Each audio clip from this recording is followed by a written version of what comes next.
همیشگی شبکه باران در خدمت شما هستیم با پخش زنده دیدار دو تیم داماش گیلان و شهرداری نوشهر از هفته 34م رقابت‌های لیگ دسته اول فوتبال باشگاه ایران جام آزادگان، دیداری که در ورزشگاه شهید عضدی شهر رشت در حال برگزاری است.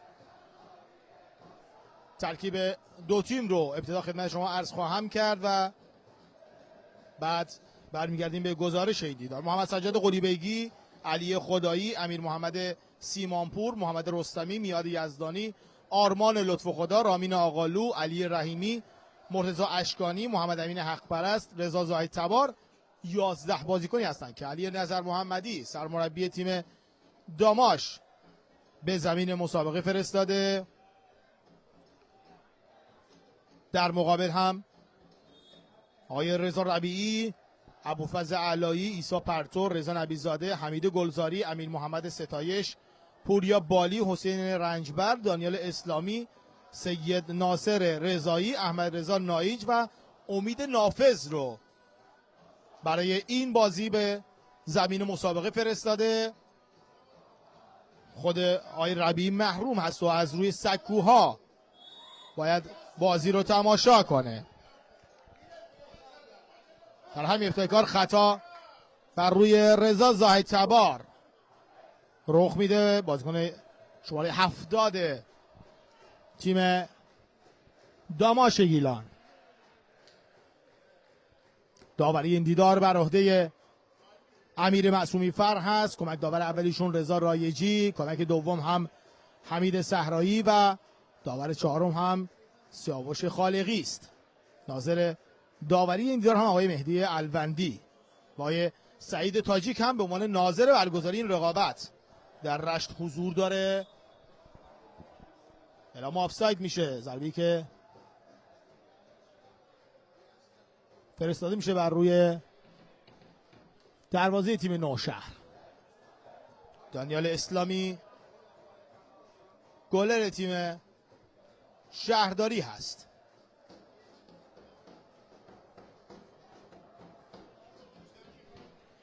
توپ رو خواهند فرستاد. نیمکت تیم داماش رو هم میبینید، نیمکت ذخیره‌های این تیم کنان طاهرنژاد و ماهان باقری و اسماعیل فتحی و رضا شاخص و خیلی از دوستای دیگه تو نیمکت نشسته بودن و یوسف بهزادی که امروز جای خودش رو به حق پرست داده. از 3-4 بازیکن جوان علی نظر محمدی داره در این بازی استفاده میکنه، بازی که برای داماشی ها حکم یک بازی تشریفاتی رو داره. داماش هفته گذشته تونست در لیگ دسته اول موندگار بشه با توجه به نتایجی که حریفاش هم خراب کردند. این تیم با توجه به باخت به فجر سپاسی تونست تو رقابت لیگ 1 بمونه و شهرداری آستارا به همراه نفت مسجد سلیمان و تیم شهرراز شیراز بودن که به رقابت‌های لیگ دسته دوم سقوط کردند و امروز در صدر جدول فقط رقابت هست تا بعد از فجر سپاسی معلوم میشه کدوم تیم به عنوان تیم دوم به لیگ برتر صعود خواهد کرد. تیم اونجا بازیایی که قرار برگزار شده، آریه اسلام شهر با صنعت نفت آبادان بازی خواهند داشت. هر دو تیم شانس دارن برای صعود. پیکان با مس کرمان بازی خواهد کرد، پیکان هم شانس برای صعود داره. سایپا با فجر سپاسی، سایپا تا همین هفته‌های گذشته از تیم‌های مدعی بود، باز هم میتونه امیدوار باشه. با 57 امتیاز در رده پنجم هست. بین این 4 تیمی که عرض کردم خدمت شما، پیکان، صنعت نفت، آریو و سایپا، یه تیم امروز صعود خواهد کرد به رقابت‌های لیگ برتر با فجر سپاسی شیراز. بعد تیم‌های سقوط کننده هم که هفته قبل مشخص شدن. اما در این دیدار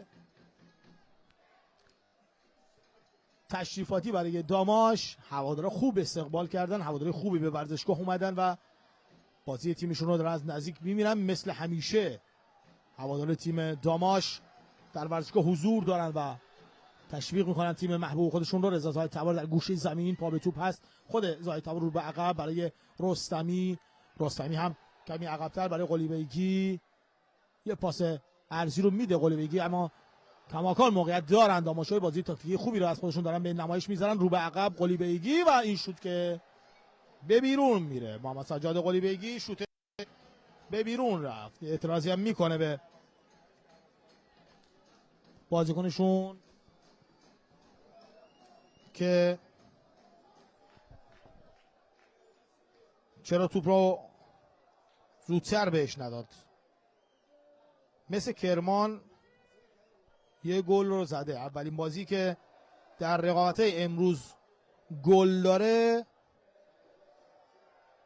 یا نه مثل شهرباگ که 3 تا گل زده به نیروی زمینی که موندنش در رقابت‌های لیگ 3 اول راحت شده با فرشاد پیوست. ببینیم این موقعیت چطور استفاده خواهند کرد بازیکن تیم داماش گیلان. رو به عقب فرصت دارن داماشی ها پشت محوطه جریمه، حالا داخل 18 قدم. اینور رستمی، پاس خوب برای رضا زاهدتبار و توپ زاهدتبار که با اختلاف از بالای دروازه به بیرون رفت. چه توپی بود و چه موقعیتی که رضا زاهدتبار از دست داد. نتایج رو بگم خدمت شما که مثل کرمان یه گل رو به پیکان زده در همین دقایق اولیه. نفت گاز گشتر هم یه گل به پالایش نفت بندرعباس زده که اون بازی‌ها تأثیری در صعود دو تیم ندارن، اما پیکان برای مقابل مثل کرمانی بازی از دست میده که خودش از گزینه‌های صعود هست. پیکان اگه بتونه بازی رو ببره منتظر باید باشه تا آریو صنعت نفت بازی‌هاشون رو واگذار کنن. البته خودش فعلا 1-0 عقب هست. خیلی خوب کار کردن این هفته با سیروس دین محمدی، اما نتونستن فعلا اون نتیجه لازم رو بگیرن. یک بار دیگه بازیکن تیم نوشهر ثابت توپ، ابوالفضل علایی برای دانیال اسلامی. دانیال به راست میبره توپ رو. نایچ رو به عقب، توپشون به بیرون میره. تماشاگر داماش رو میبینید در جایگاه ابرطوفانی.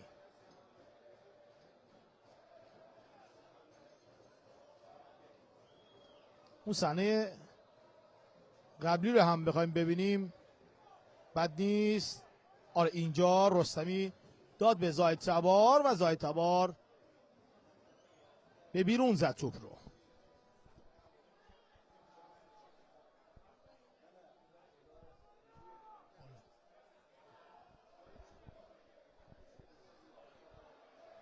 یک بار دیگه از سمت چپ بازیکن تیم داماش گیلان موقعیت دارن. توپی که میاد داخل محوطه جریمه در اختیار میگیره سید ناصر رضایی. حالا این سم محمد رستمی و شوت محمد رستمی که به بیرون میره. این چهره کاپیتان تیم داماش، بازیکن تاثیرگذار این تیم. پیکان گل مساوی رو میزنه. البته آفساید اعلام میشه این بازی. یک بار دیگه بازیکن تیم داماش که میاد یزدانی نمیتونه موفق باشه.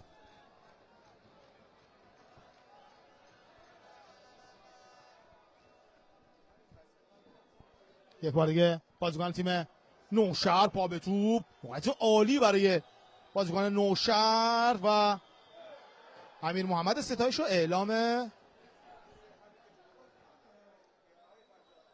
ضربه پنالتی میشه.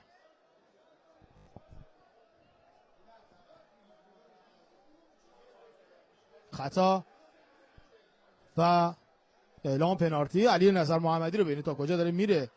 علی نظر محمدی معترض هست. آقای نظر محمدی به این تصمیم امیر معصومی فر.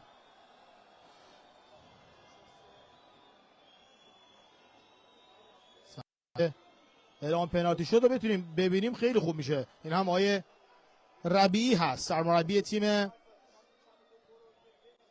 نوشهر. بریم ببینیم صحنه. نمیدونم کارشناسان داوری باید نظر بدن روی این صحنه ها.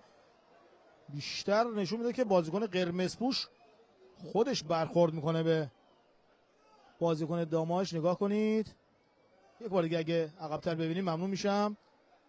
اینجا که اومد آفساید هم نیست. اینجا خب برخوردی داشتن و حالا میگم کارشناسا داوری میتونن بهتر نظر بدن روی این صحنه ها و پنالتی که زده خواهد شد.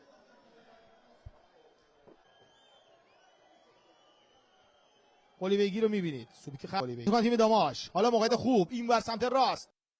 زاهد سوار میانه میدان، یه شوت دیگه قلیبگی، باز هم یه شوت، اما برمیگردن مدافعین تیم نوشهر. 8 نفر داخل محوطه جریمه حضور داشتن. زاهد سوار حالا رو به عقب.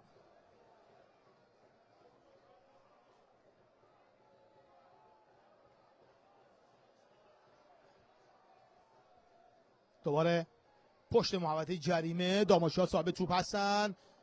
نرسید توپ به میاد یزدانی. حالا ضد حمله برای تیم نوشهر داره شکل میگیره.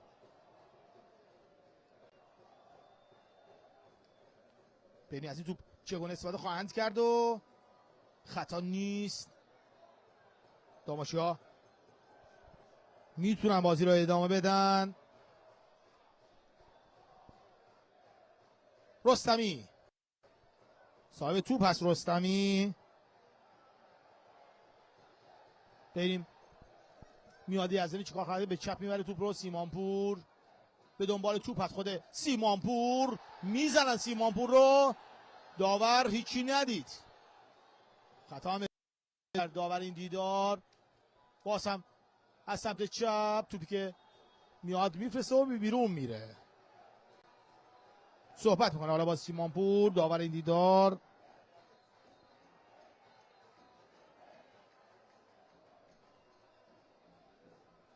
یه تعویض رو میخواد نظر محمدی انجام بده. ای توپ گل! گلی که حالا به ثمر میرسه. مرتضی اشکانی بالاخره گل میزنه برای داماش. اشکانی اولین گل رو اینجا برای داماش به ثمر میرسونه. داماش 1 نوشهر 2. میتونن به بازی برگردن. از ضربه کرنری که ارسال کوتاه انجام شد و توپی که وارد دروازه شد. علی نظر محمدی کمی آرومتر میشه. رو به عقب میارن توپ رو. صحنه رو ببینید. سانتی که اینجا انجام شد و اشکانی که دروازه اسلامی رو بالاخره باز کرد. یه گل خوب از داماش به ثمر رسید. 2-1. باز هم از سمت چپ داماشی ها توپ خدایی رو برمیگردونن. دوباره سیمانپور.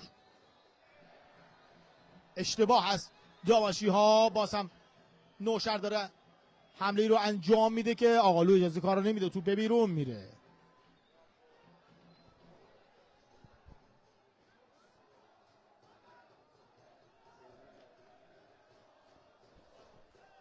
صاحب خطا برای نوشهر.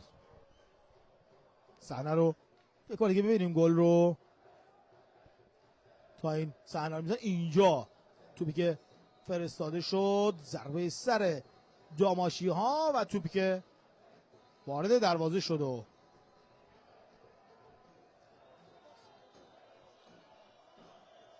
مرتضی اشکانی گل اول داماشی ها رو به ثمر رسوند.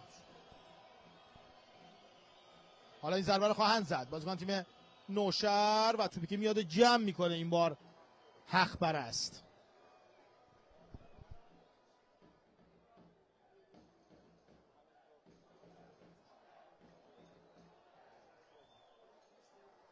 یه بار دیگه داماشی ها از سمت راست، رضا زاهد سواری که نرسید به توپ و توپ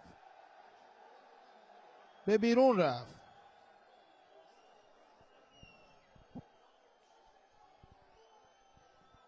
اسلامی رو میبینید در تصویر. حالا بازی رو آغاز میکنه عیسی پرتو، ضربه سر، 33مین دقیقه از این دیدار. بازم از سمت چپ بازیکن تیم نوشهر در میانه میدان، حسین رنجبر رو به عقب برای نبیزاده.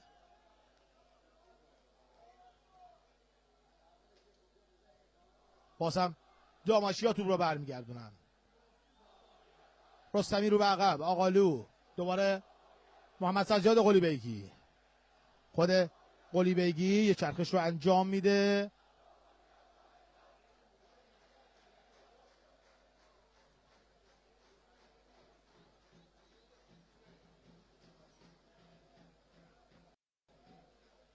بازم محمد سجاد قلیبیگی، رستمی در میانه میدان، یه چرخش، قلیبیگی، آقالو به راست میبره، به چپ میبره، از همون سمت چپ میخوان حمله تدارک ببینن.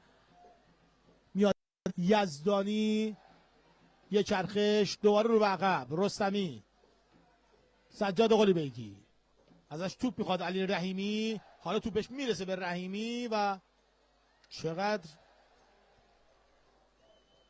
بد زد این توپ رو رحیمی. بازم توپ رو میزنن بازیکن تیم نوشهر که توپ به بیرون میره. پرتاب، آرمان لطف خدا، آقالو اون سم صاحب توپ رو به چپ میبرن. دوباره علی خدایی از سمت چپ زمین خودشون میخوان حمله رو دوباره تدارک ببینن. در همون گوشه زمین صاحب توپ هستن داماشی ها. توپی که حالا ساند میشه داخل محوطه 18 قدم، به دنبال توپ یک بازیکن داماش که توپ به بیرون میره.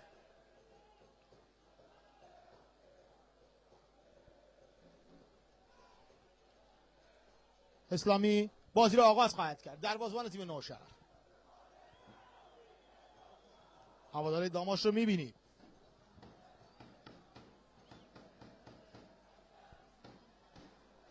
یک بار دیگه حالا نوشهری ها یه توپ خوب داشت میومد که صاحب توپ بشه پوریا بالی، اما همونجا توپ رو برگشت دادن.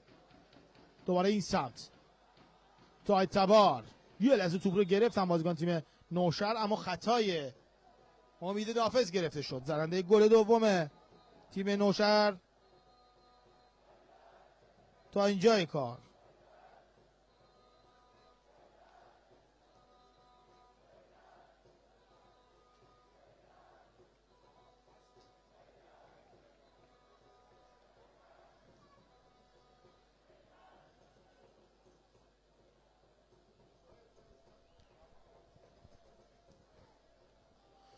دوباره دو بازیکن از دو تیم روی زمین افتاده بودن که بلند میشن و بازی میتونن ادامه بدن.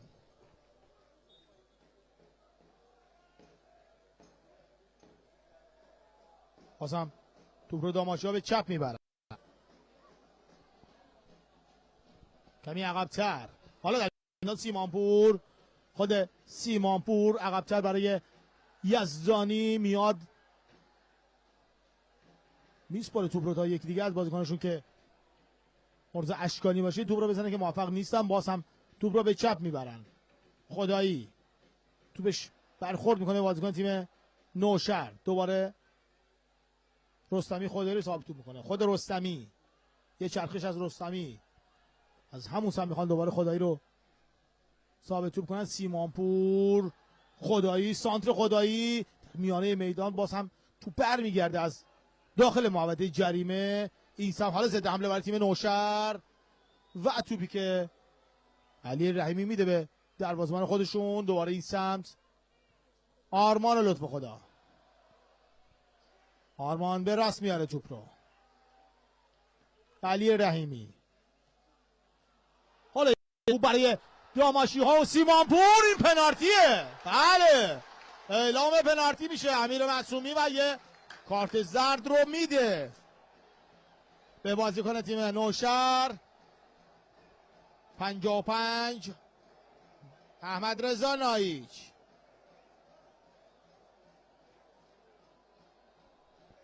حالا داماش میتونه به بازی برگرده. در 38مین دقیقه از این دیدار صحبت میکنه علی نظر محمدی با دروازه‌بان جوان تیم خودش محمد امین حق پرست. بهش میگه که چطور باید در مقابل توپ بیسته. علی نظر محمدی که خودش دروازه‌بان این تیم بوده و سالها از دروازه تیم داماش محافظت کرده. البته تیم اسمش پگاه بود و خاطرات خوشی رو هواداره تیم داماش دارن با این دروازه‌بان علی نظر محمدی که الان به قامت سرمربی داره به تیم شهرش رشت خدمت میکنه.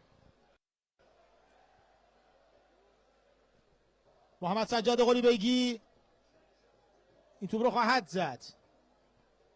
پنالتی که به دست اومده. این اسلامی است که از پشت دروازه میبینید داور هم باش صحبت میکنه.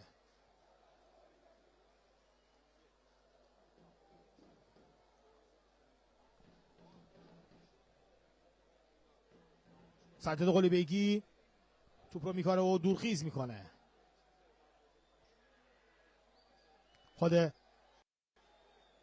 قلیبیگی پنالتی که دارن میزنن پشت دروازه هم میبینیم. نمای زیبا که همکارمون به تصویر میکشن. قلیبیگی میزنه توپ رو و میگیره و شد موقعیتی رو از دست میدن بازیکن تیم داماش. اسلامی خوب گرفت. البته میشه گفت خیلی بد زد قلیبیگی. موقعیتی که از دست دادن. میتونستن بازی رو اینجا به تساوی بکشونن اما موفق نبودن. توپ خوبی بود که به سمت راست خودش زد. سمت چپ دروازه‌بان که دروازه‌بان رفت سمت توپ. نگاه کنید اینجا توپ رو با دست چپش گرفت و موقعیت بعدی که توپ به بیرون رفت.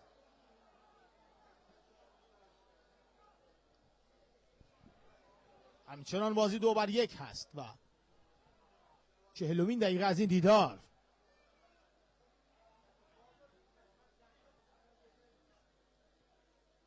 یک بار دیگه بازیکن تیم داماش اعلام خطا نمیشه.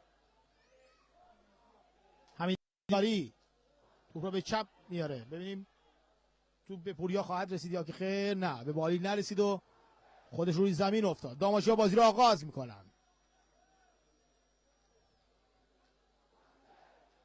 رستمی با آقالو. دوباره رستمی صاحب توپ. سیمانپور پنالتی خوبی رو گرفت سیمانپور. شاید اگه خودش ادامه میداد قطعا به گل میرسید داماش اما موفق نبودن داماشیا. ترکیب امروز بازی عرض کردم خدمت شما علی نظر محمدی خواسته از جوانها استفاده کنه و تا اینجا که بعید میدونم خودش راضی بوده باشه از ترکیبی که استفاده کرده. دوباره میاد یزدانی. توپ میاد رو میگیرن بازیکن تیم نوشهر. گلزاری توپ رو به چپ میاره. امید نافذ. خود نافذ میفته روی توپ و ساید سوار هر جور که هست توپشون به بیرون میزنن بازیکن تیم داماش و علی رحیمی بود که این کار رو انجام داد. البته میگم برای سال بعد هم باید این تیم رو آماده کنن و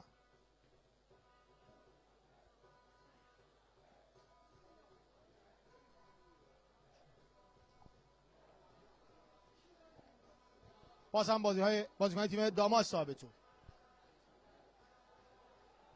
یک بار دیگه از سمت چپ بازیکنان تیم داماش گیلان توپ رو میارن. رستمی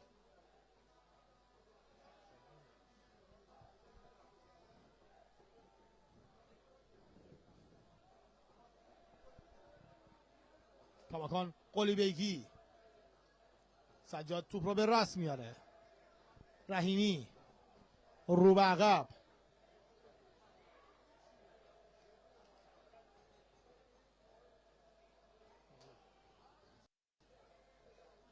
بار دیگه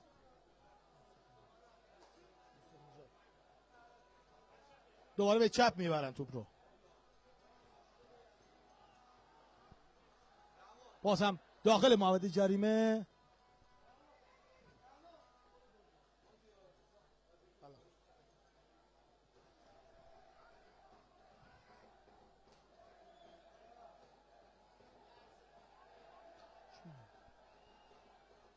اسلامی باید بازی رو آغاز کنه. دورخیز کرده اسلامی.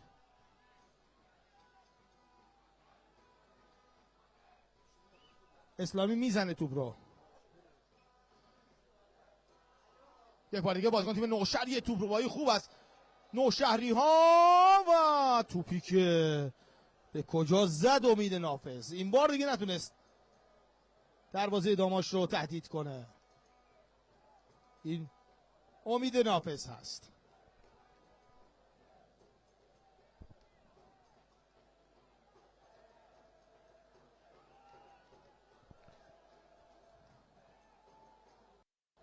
چهل چهارمین دقیقه از این دیدار.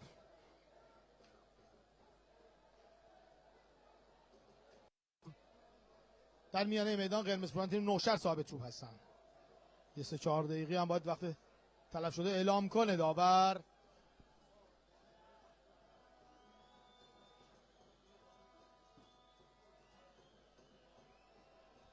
دوباره بازیکن تیم نوشهر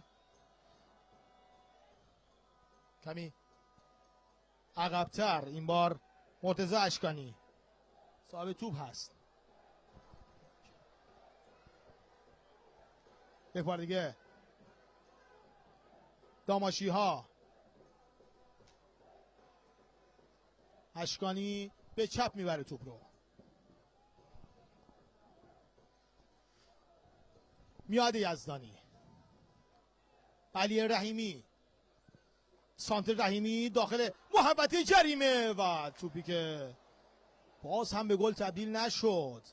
این بار مرتضی اشکانی میتونست خودش رو 2 گله کنه اشکانی، اما موفق نبود. بله 4 دقیقه وقت تلف شده برای نیمه اول در نظر میگیره داور این دار.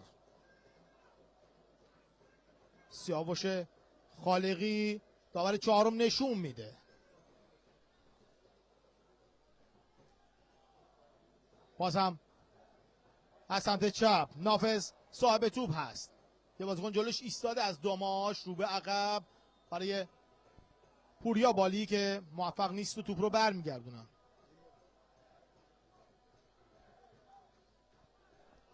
رستمی دوباره توپ رو در اختیار میگیره، به چپ میبره. ما در بین دو نیمه هم سعی خواهیم کرد که با آقای یوسف نژاد صحبت کنیم، مالک باشگاه داماش. رستمی صاحب توپ هست، توپ رو به راست میاره. یه بار دیگه اشکانی. سانت اشکانی داخل محوطه جریمه. برگشت توپ از عیسی پرتو. دوباره بازیکن تیم نوشهر صاحب توپ میشن. برگشت توپ. هماهنگی رو دارن انجام میدن همکارانمون تا ما گفتگویی داشته باشیم با مالک باشگاه داماش، ببینیم که آقای یوسف نژاد چه خواهند گفت بین دو نیمه در خصوص تیم داماش گیلان و اتفاقاتی که امسال برای این تیم افتاده و رخ داده و تصمیماتی که برای سال آینده این تیم و باشگاه داره.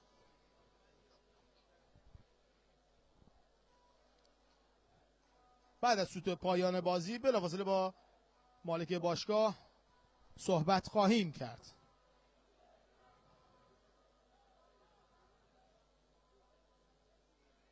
حالا توپ روی زمین میفته.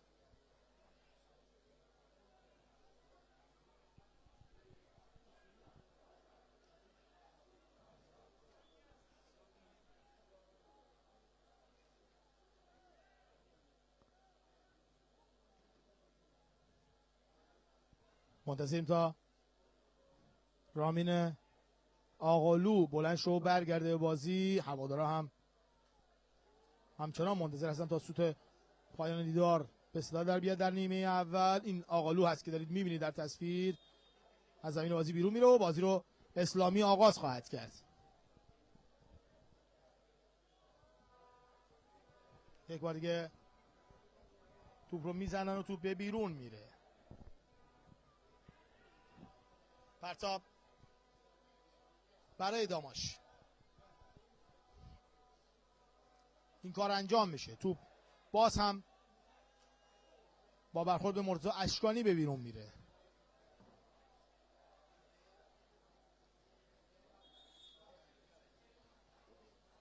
معصومی میگه که زودتر بازی رو آغاز کنن. توپ رو میزنن،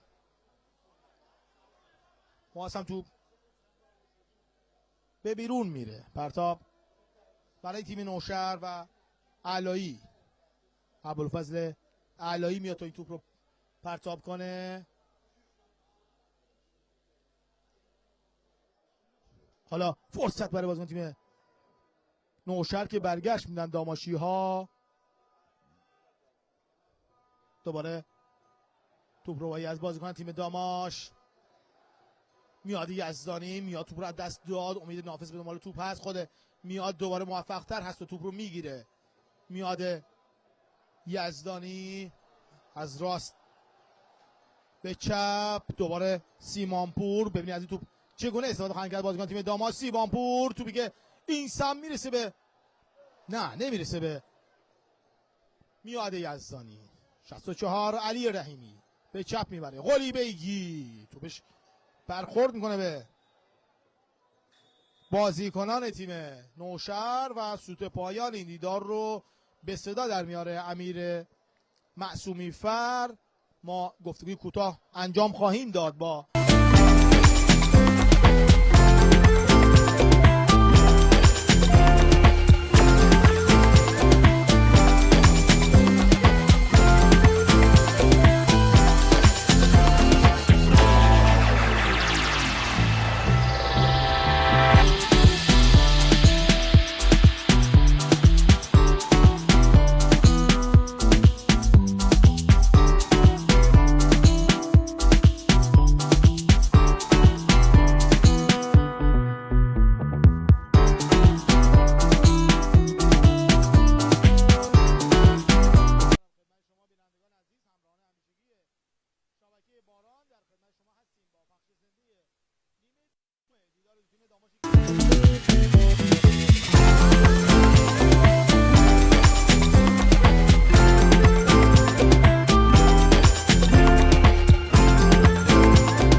در خدمت شما هستیم با پخش زنده دیدار دو تیم داماشگیران و شهرداری نوشهر از هفته 34م رقابت‌های لیگ دسته اول فوتبال باشگاهی کشور جام آزادگان. عذرخواهی هم می‌کنم یه حدود 30-40 ثانیه صدامونو نداشتید شما. توپ در اختیار بازیکن تیم داماش هست و اعلام خطا میشه. عرض کنم در این چند ثانیه فقط یک ضربه مشکوکی که به دست اومد برای تیم داماش که داور خطایی تشخیص نداد. محمد رستمی هم بعد از اون اعتراضی که کرد کارت زرد رو گرفت از داور این دیدار. به هر حال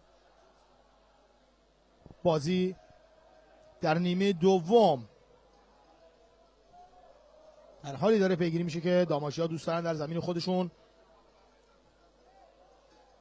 نتیجه لازم رو بگیرن. درسته بازی تشریفاتی هست اما هواداره این تیم دوست دارن همیشه برنده باشن. رامین آقالو بیرون اومد در نیمه بین دو نیمه و سید محمد میری وارد بازی شد.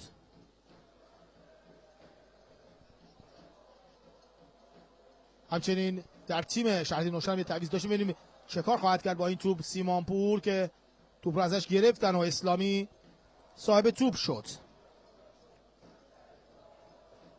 حبیب افرا به بازی اومد به جای احمد رضا ناییج در تیم شهرداری نوشهر. علی مصطفی خانزادی هم به بازی اومد به جای پوریا بالی. توپ رو رستمی در اختیار داره، کمی رو به عقب این سمت علی خدایی رو ثابت توپ میکنه. رستمی رو عقب‌تر آورده علی نظر محمدی.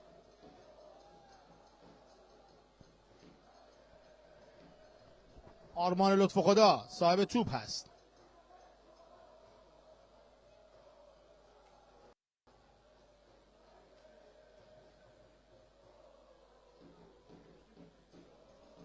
یه سانتی دیگه از سمت راست برگشت توپ از قرمز پوشان تیم نوشهر. در نیمه اول شهرداری نوشهر بود که 2-1 پیش افتاد. حالا ببینیم که در نیمه دوم نتیجه چه خواهد بود. میاد یزدانی یه سانت خوب برای به سمت راست غیر از این توپ چگونه سانت زاهد تبار و توپی که میزنه رضا زاهد تبار رو توپ رو به بیرون فرستاد. دانیال اسلامی، این چهره دانیال بود که دیدید. نتایج دیگر بازی ها رو بعد این ضربه خواهم گفت به شما. به هر حال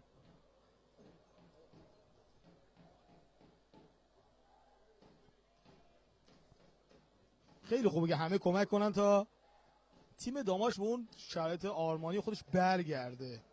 حالا خیلی‌ها که از کنار این تیم سود خودشون رو بردن استفادهشون هم کردن، با سند و مدرک میشه ارائه کرد اون دوستایی که استفاده خودشون رو از کنار این تیم بردن کیا هستن. دیگه به نظرم باید از این تیم فاصله بگیرن تا این تیم بتونه به روزهای آرامش خودش برگرده. برمیگردیم به بازی. دقیقه 60 این دیدار هست. 2-1 شهرداری نوشهر کماکان پیش است از تیم داماش گیلان. توپ به بیرون میره، میاد پرتاب رو انجام میده. دوباره بازیکن تیم داماش برگشت توپ. حالا نوشهری ها یه توپ خوب رو میارن، بریم چه کار خواهند کرد با این توپ. موقعیت بسیار خوب برای تیم نوشهر که امیر محمد ستایش به توپ نرسید و توپ به جایی رفت که حق پرست به دنبالش بود و توپ رو گرفت. دروازه‌بان تیم داماش علی نظر محمدی خیلی ناراحت هست. حالا در کنار زمین صدا شما میشنویم.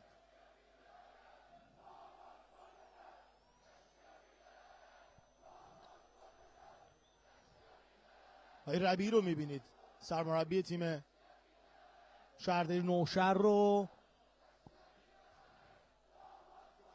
که از جایگاه ویژه داره بازی رو نگاه میکنه. محروم هست در این بازی و از اون بالا داره بازی رو نگاه میکنه.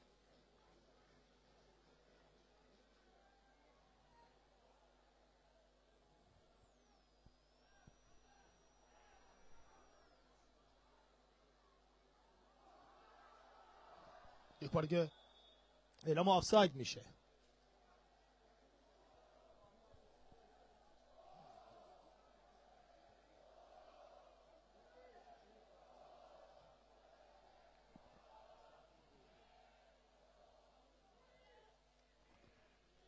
آغازگر بازی دروازه‌بان تیم خواهد بود دانیال اسلامی.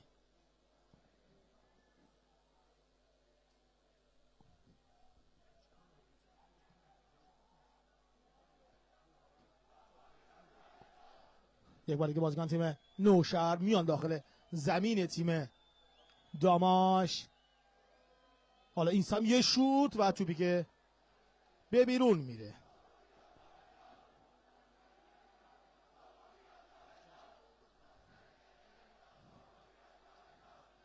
خونه‌های اطراف ورزشگاه هم میبینیم که داماشی‌های علاقمند حضور دارن با پرچم داماش. دارن تیم محبوب خودشون رو هم از همونجا تشویق میکنن. به لحظات ملکوتی اذان مغرب به افق رشت هم رسیدیم. از شما بینندگان عزیز هم به التماس دعا داریم در این لحظات معنوی. دوباره بازیکن تیم داماش از سمت راست محمد سجاد قلیبیگی، خود قلیبیگی به راست میبره. فرصت هست برای سیمانپور که توپ به بیرون میره. از کنار دروازه باید بازی رو آغاز کنه. این چهره سیمانپور هست. یه توپ رو زد سیمانپور که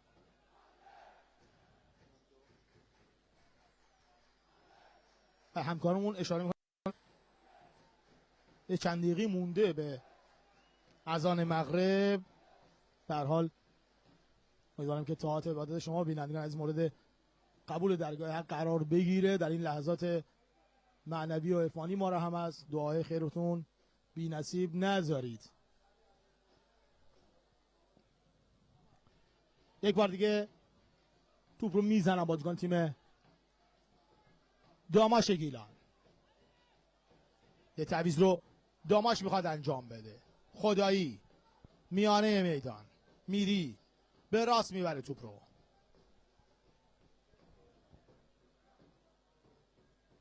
توپی که حالا فرستاده میشه به بیرون میره. تعویض قرار انجام بشه. تاور چهارم میاره تابلوی تعویض رو. 63 وحید پوری به بازی میاد به جای سیمانپور. وحید پوری بازیکن تیم داماش گیلان. این سیمانپور هست که داره بیرون میاد.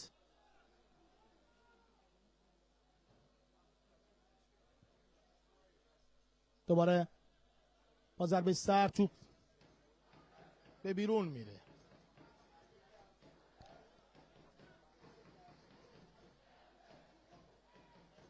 در کنار زمین مسئولین برگزاری این رقابت را هم میبینیم. از کادر پزشکی گرفته تا آقای شیتفر و دیگر دوستان. سایپا یه گل به فجر زده. حالا سایپا میتونه امیدوارتر به بازی ادامه بده. بالای شیتفر حساسیت خیلی زیاد شده الان.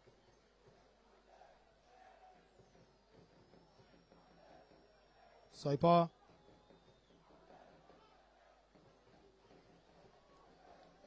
یه گل به فجر میزنه. دقیقه 70 اون بازی هست. پیکان هم که عقب هست. آریو با صنعت نفت باید ببینیم بازیشون چه خواهد شد. در حال عرض کردم هر دو تیم دارن تلاش میکنن. هر 4 تیم دارن تلاش میکنن خودشون رو برسونن به بالا. سایپا نتیجه حالا 60 امتیازی میشه و میتونه تیم دوم صعود کننده به رقابت لیگ برتر باشه. صنعت نفت 59 میشه و پیکان 58 و آریو 58. باید ببینیم در ادامه چه نتایجی رقم خواهد خورد.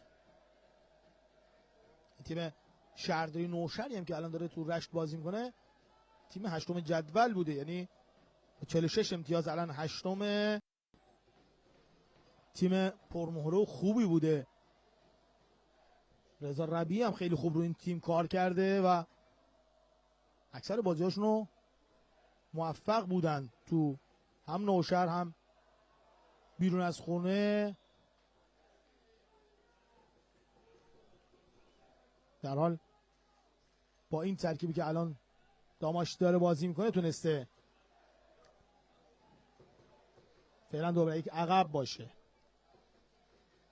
صحبت میکنه علی نظر محمدی با محمد رضا مهدوی.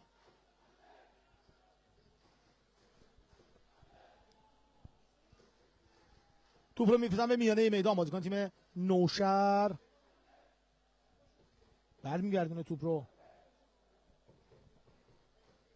یه لحظه بازیکن تیم داماش البته دوباره این سم خداییه که صاحب توپ میشه.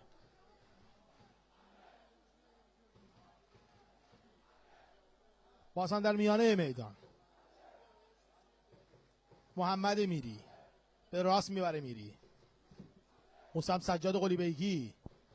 دوباره یه سانتر دیگه، ضربه سر که آروم زد وحید پوری این توپ رو و اسلامی که توپ رو در آغوش گرفت.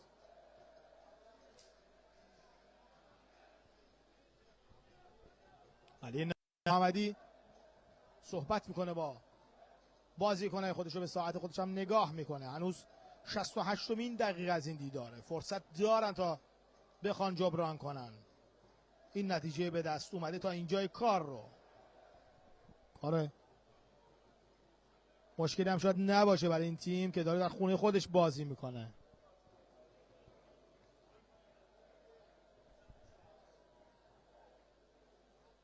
باز هم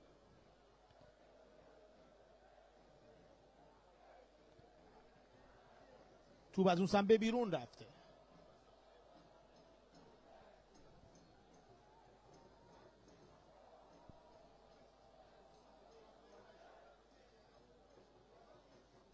پرتاب رو داماشی انجام میدن.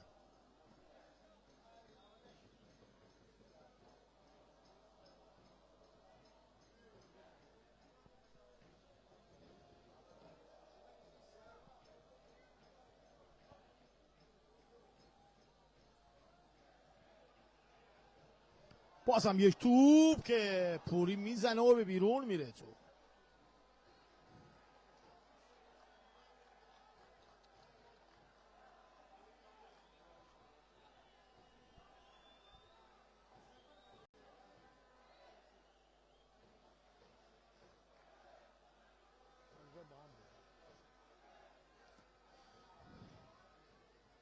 معمول محترم نیروی انتظامی رو هم میبینیم در کنار زمین که به نظم و امنیت این ورزشگاه هم کمک میکنن. خسته نباشید به همه عزیزان که کمک میکنن تا بازی ها بهتر برگزار بشه.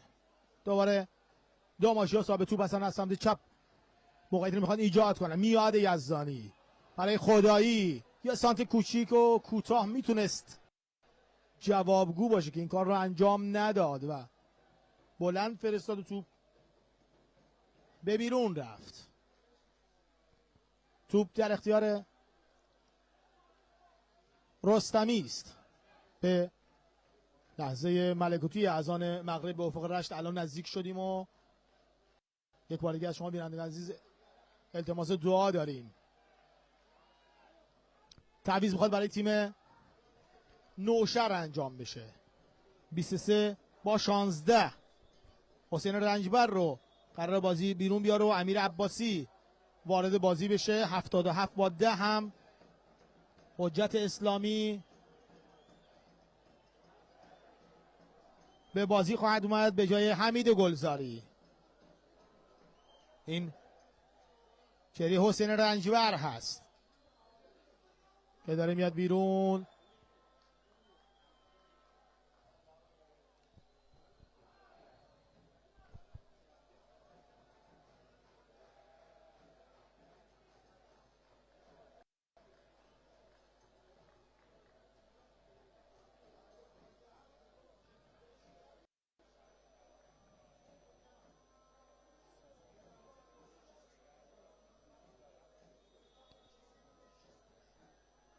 یک بار دیگه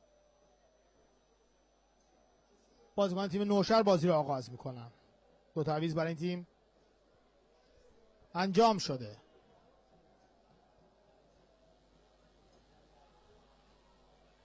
توپ رو در اختیار میگیره. این سم دروازه‌بان داماش همین حقبر است.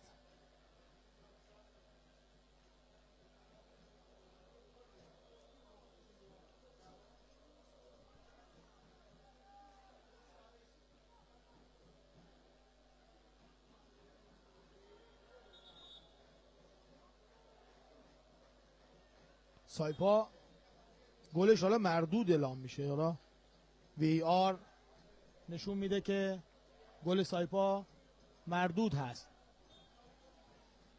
چه بازی‌های عجیب غریبی رو ما داریم در بالای جدول. پیکان گل دوم رو حالا زده به تیم مس کرمان. البته هنوز نتیجه 1-1 رو اونجا ثبت کردن و فکر کنم اونام باید ببینن. درسته؟ آره 1-1 بازی پیکان 1-1 با مس کرمان. سایپا هم همون 0-0 ادامه پیدا میکنه.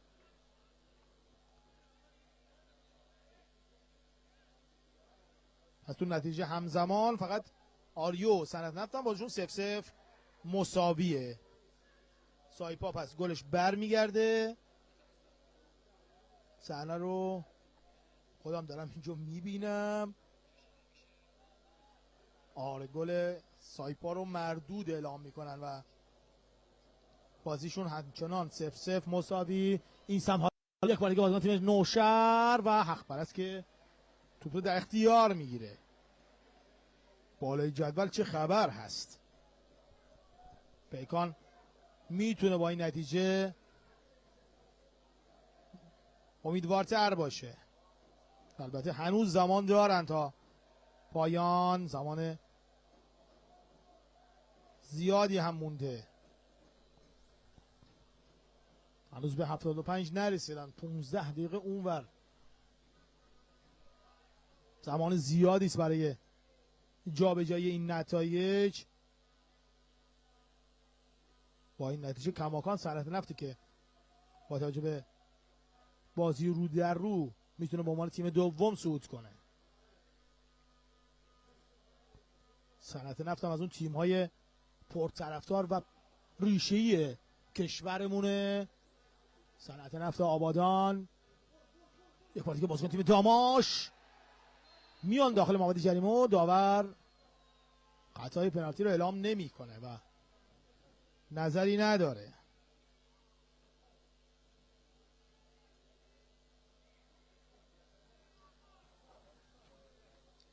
اسلامی توپ رو خواهد فرستاد.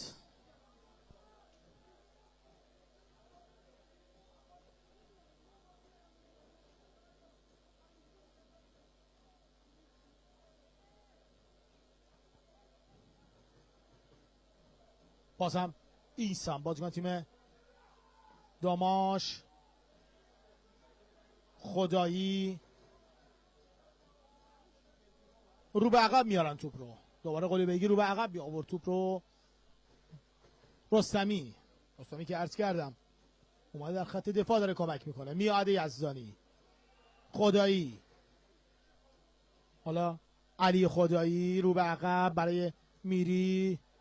منتظر شوتای میری هستن هواداره تیم داماش. قلیبگی دوباره از سمت راست زمین خودشون گوشه زمین دارن تلاش میکنن. توپی که فرستاده میشه کجا زد این توپ رو؟ پوری، وحید پوری که نتونست این توپ رو به گل تبدیل کنه. دروازه خالی و علی نظر محمدی که ناراحت میشه از این صحنه‌ای که نتونستن تیمشون استفاده کنن.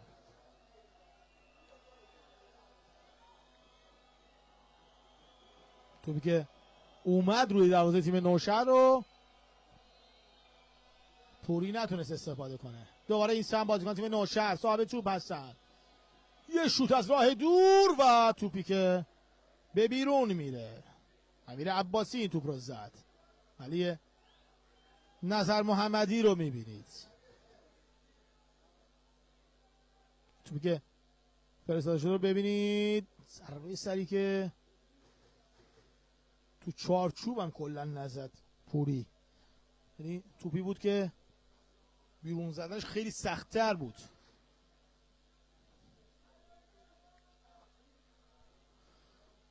باز هم بازیکن تیم داماش صاحب توپ پشت محبته جریمه خدایی. تقریبا هر 10 بازیکن تیم نوشهر تو خط دفاعی خودشون هستن. ساید سوار هم نتونست کاری انجام بده. رستمی، سانتر رستمی که اسلامی موفق تر هست و میاد توپ رو جمع میکنه. خطایی هم روش صورت میگیره.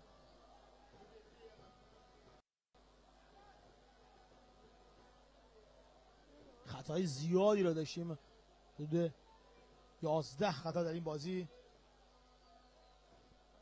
داشتیم تا اینجای کار که 9 تاشو داماشی‌ها انجام دادن و 2 تاش هم تیم نوشهر. علی نظر محمدی صحبت میکنه با فطرتی و میخواد این بازیکن جوان رو هم به بازی بیاره. از استقبال خوب این هوادارا میشه فهمید که چقدر تیم خودشون رو دوست دارن. به هر حال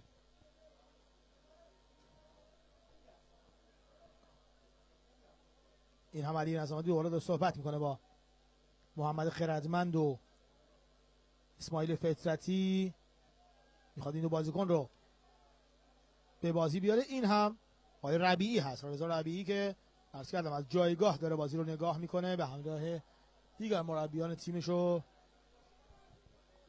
از همونجا اشاره میکنه و توی زمین هم دوستان میگن بهش که چی کاری باید بکنه. سعید حیدری میاد در کنار زمین ایستاده، مدیر تیم نوشهر به همراه روح‌الله سلطانی مدیر رسانه‌ای تیمشون هم هست. در حال نظرات سرمربی رو به کنار زمین انتقال میدن و تعویضی که میبینم آقای سلطانی داره اشاره میکنه که بیاد و انجام بشه. حالا ببینیم کدوم بازیکن خواهد بود روی نیمکت تیم نوشهر. تعویضای تیم داماش تا ثانیه‌های بعد انجام خواهد شد. توپ به بیرون میره. تعویض‌ها رو بعد آقای پورهادی میاره تابلوی تعویض رو بده به داور چهارم آقای سیاوش خالقی. خدایی رو میخواد بیرون بیاره. ببین این توپ رو چگونه استفاده کنه قلی بیگی و توپی که بیرون میره. 24-11 محمد سجاد قلی بیگی بیرون میاد. 24 اسماعیل فطرتی وارد بازی میشه. 17-59 17 علی خدایی است و 59 هم محمد خردمند. کلا ترکیب خودش رو عوض میکنه علی نظر محمدی در 80مین دقیقه از این دیدار.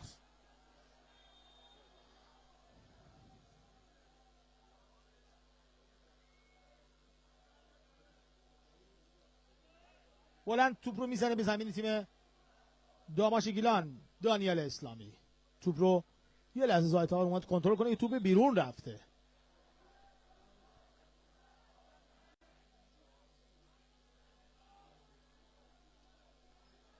یک از تیم نوشهر حالا تعویض میخواد بشه. 21 با کی؟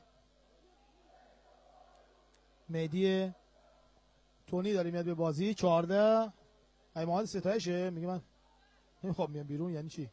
شماره 7 رضا نبیزاده است. نمیدونم از این تعویض ناراحت بود امیر محمد ستایش. به هر حال تعویض انجام میشه. این هم سنده گل اول این دار برای تیم نوشهر هست. رضا نبیزاده که از روی نقطه پنالتی گل اول رو به ثمر رسوند. بگم خدمت بینندگانی که شاید تازه به جمع ما اضافه شدن، داماش یه پنالتی رو از دست داد در همون نیمه اول. پیکان دومی رو مثل کرمان زده. سایپا هم حالا گل میزنه به تیم فجر سپاسی. فقط ببینم تصویرش رو که این گل رو دیگه قبول میکنن. بله قبول میشه و سایپا 1-0 جلو میفته. پیکان 2-1 جلو میفته گفتم نتایج تغییر خواهد کرد و در صدر جدول فقط مونده بازی آریو با نفت آبادان که اونجا هنوز تغییر رو نداشتیم. این توپ رو ببینید چه خواهد شد. خطا برای داماش. در این نتایج، حالا با این نتایجی که به دست اومده، پیکان میتونه صعود کنه با 61 امتیاز و صنعت نفت اگه بخواد بازی رو ببره میتونه با هر نتیجه که پیکان گرفته صعود کنه.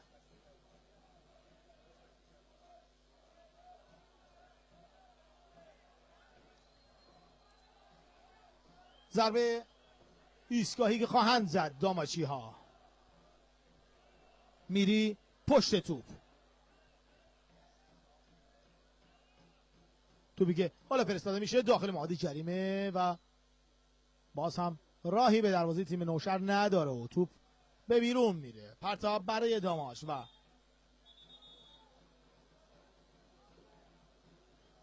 میاد میره تا این توپ رو پرتاب کنه. یه بازیکن از تیم نوشهر روی زمین افتاده و باید به وضعیتش رسیدگی بشه.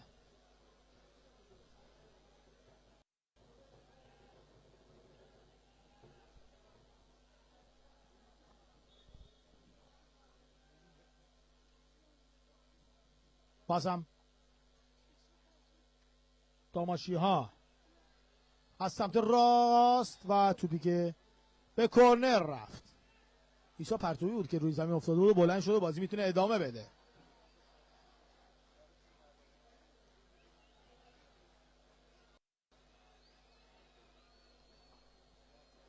دورخیز میاد یزدانی محوطه جریمه رو ببینید. میاد سانتری انجام میده. باز هم ضربه سر اول رو نوشهری ها میزنن. رو به عقب اشتباهی رو دارن انجام میدن. چرا انقدر تیم که تو حمله بود رو به عقب آوردن؟ بازیکن تیم داماش حق پرست.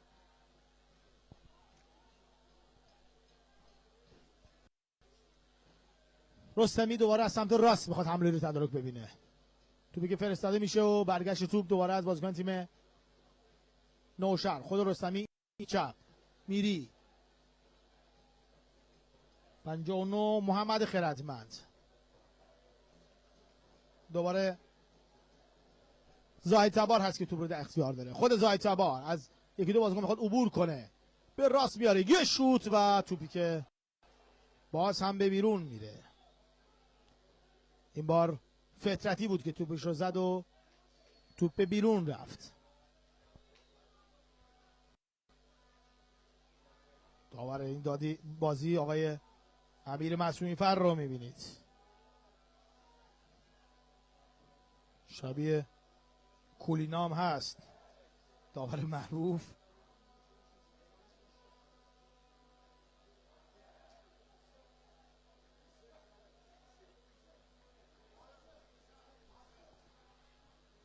توپ دوباره بیرون رفته و پرتاب برای قرمز پوشان تیم نوشهر در 86مین دقیقه از این دیدار. توپی که فرستاده میشه این سم داخل محوطه جریمه تیم داماش. کماکان موفق‌تر حالا رستمی توپ رو برمیگردونه. قبل اونم لطف خدا بود که توپ رو برگشت داد.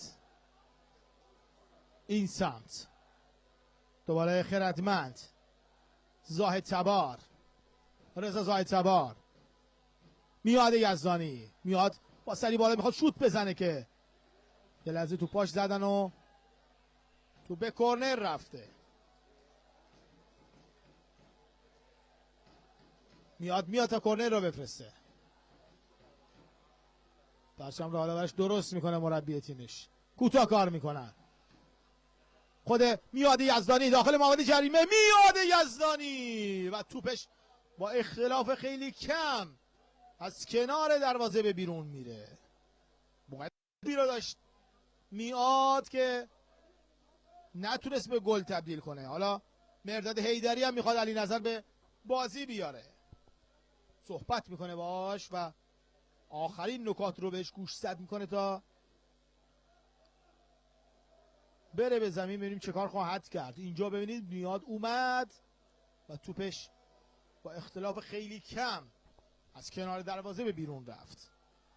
به دست بازیکن نوشهر توپ برخورد میکنه و یک کارت زرد رو داور میده به امیر عباسی.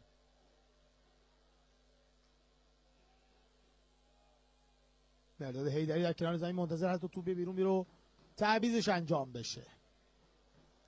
تعویض رو قطعا خواهید دید. توپی که حالا از سمت راست دوباره داماشی‌ها میخوان اقدام کنن بیارن روی دروازه تیم نوشهر. سانتی که انجام میشه این سم ضربه سر و توپی که باز هم به کرنر رفته.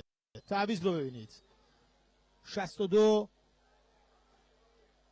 وارد بازی خواهد شد.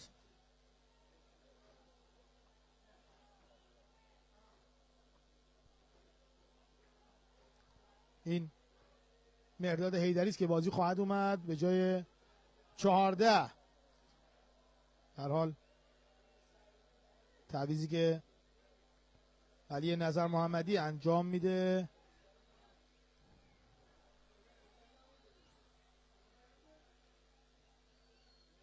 چهارده رو اشتباه نشون داد به نظرم. ما 64 داشتیم که علی رحیمی باشه. حالا دوباره داخل محوطه جریمه بازیکن تیم داماش. یه توپ روبایی دیگه.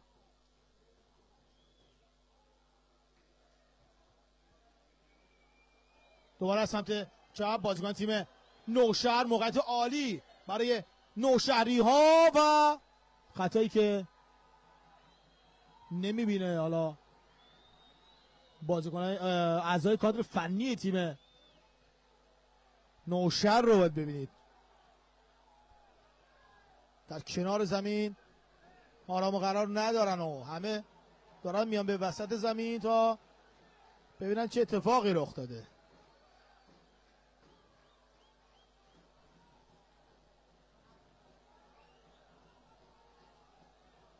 همه توی زمینن دیگه میخوان اعتراض کنن.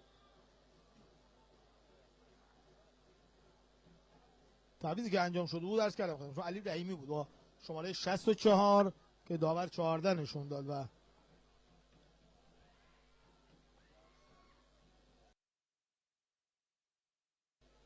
اینجا هم حالا داور میاد در کنار زمین تا ببینید چه اتفاقی رخ داد.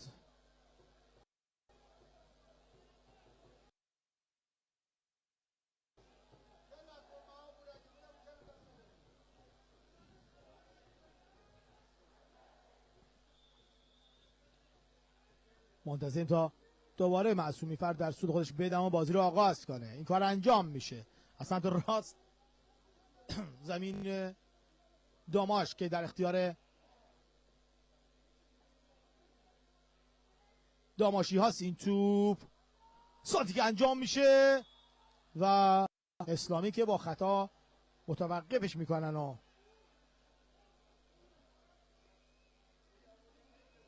6 دقیقه هم وقت تلف شده برای نیمه دوم رو آقای خالقی داور چهارم نشون میده.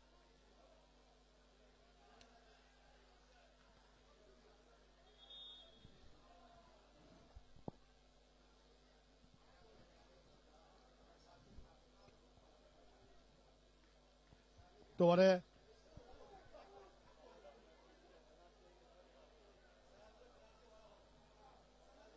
توپی که برای نوشهر خواهد بود. توی آبادان هم یه پنالتی برای سرنف به دست اومده که باید اون توپ رو بزنن. حساس هست این بازی. پنالتی که خراب میکنن. اوه اوه اوه اوه نفت آبادان پنالتی به دست میاره و خراب میکنن پنالتی رو. پیکان همچنان میتونه امیدوار باشه به صعود خودش. چه توپی رو خراب کردن. پنالتی در حساس ترین ثانیه های بازی. شبکه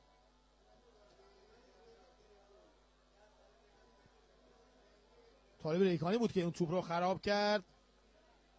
به هر حال هنوز مشخص نیست کدام تیم به لیگ برتر خواهد اومد. بین این 4 تیم واقعا حساس هست. چه توپی رو خراب کرد ریکانی و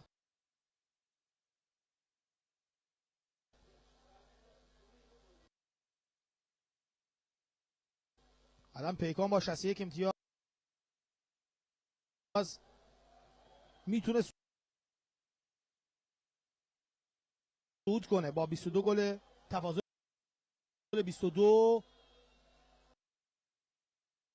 این سمت هم ببینید داماش پرتابش رو اشکال میگیره معصومی فر. سایپا با 60 امتیاز سوم میشه و سندنفت با همون 59 امتیاز در رده 4 باقی میمونه.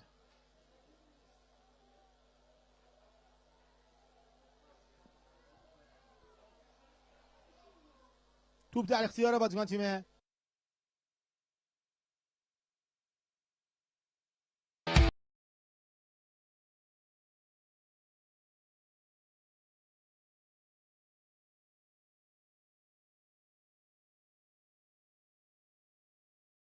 این تیم که اسماعیل فطرتی نتونست این توپ رو به گل تبدیل کنه. توپ کورنر رفت. حالا بلافاصله کورنر رو میزنن بازیکن تیم داماش. این سم دوباره موقعیت دارن داماشی ها. میری و باز هم چه دفاعی میکنن بازیکن تیم نوشهر. بعد توپی که برگشت میدن. توپی که برگشت میدن. حالا میری اعتراضی هم میکنه به داور این دیدار. داور اشاره میکنه به رفتارهای بازیکن تیم داماش.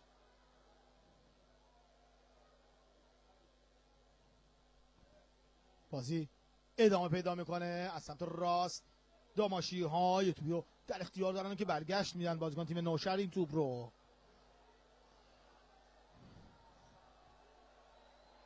اوه اوه اوه دوربین اون تماشاگرا رو بگیره. یه دونه آقای باقر سلیمی چقدر هوادار اومده توی زمین.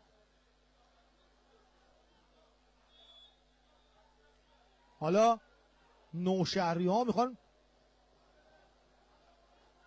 برن تو رختکن. مربیشون میگه که توپ تیم رو ببرن تو رختکن. این همه هوادار چرا اومد توی زمین؟ مگه اینجا تبریز و جام قهرمانی داریم بالا سر میبریم؟ بازی رو داور میگه بازی ادامه پیدا کنه. هواداری که بچه هستن. اوه اوه اوه بریم. نمیدونم این چه وضعشه. حالا هیئت فوتبالمون و دوستانمون در هیئت فوتبال دارن زحمت میکشن که اینا رو بیرون کنن. ببینید همینجوری اومدن. بی‌نظیر هست این اتفاق و کم نظیر. اصلا توی بازی و مسابقه ما جیمی جامپ داشتیم، جیمی جامپ گروهی نداشتیم. این برای اولین باره که شاهد همچین قضیه هستیم. اونم دور رشت. یک دقیقه مونده به پایان بازی. داورم نمیدونه چیکار کنه. میخواد بازی رو ادامه بده. میگه که اسلامی سریع شروع کنه. حالا نیروی انتظامی هم داره کنترل میکنه بازی رو. هم دیگه همگان منتظرن که سود پایان این بازی به صدا در بیاد تا بیشتر آبروریزی نشه تو این ورزشگاه. به هر حال همه اومدن توی زمین. بازم اون کلیدو کی داد به این بچه‌ها که بتونن بیان توی زمین؟ کلیدی که قبل بازی من دیدم دست یکی از عزیزان بود که داشتن لیدرها رو از اون سمت می‌بردن و می‌آوردن. حالا خوشبختانه بازی به با نتیجه 2-1 اینجا به اتمام میره و ما هم از حضور شما خداحافظی میکنیم. خدا یار و نگهدار شما.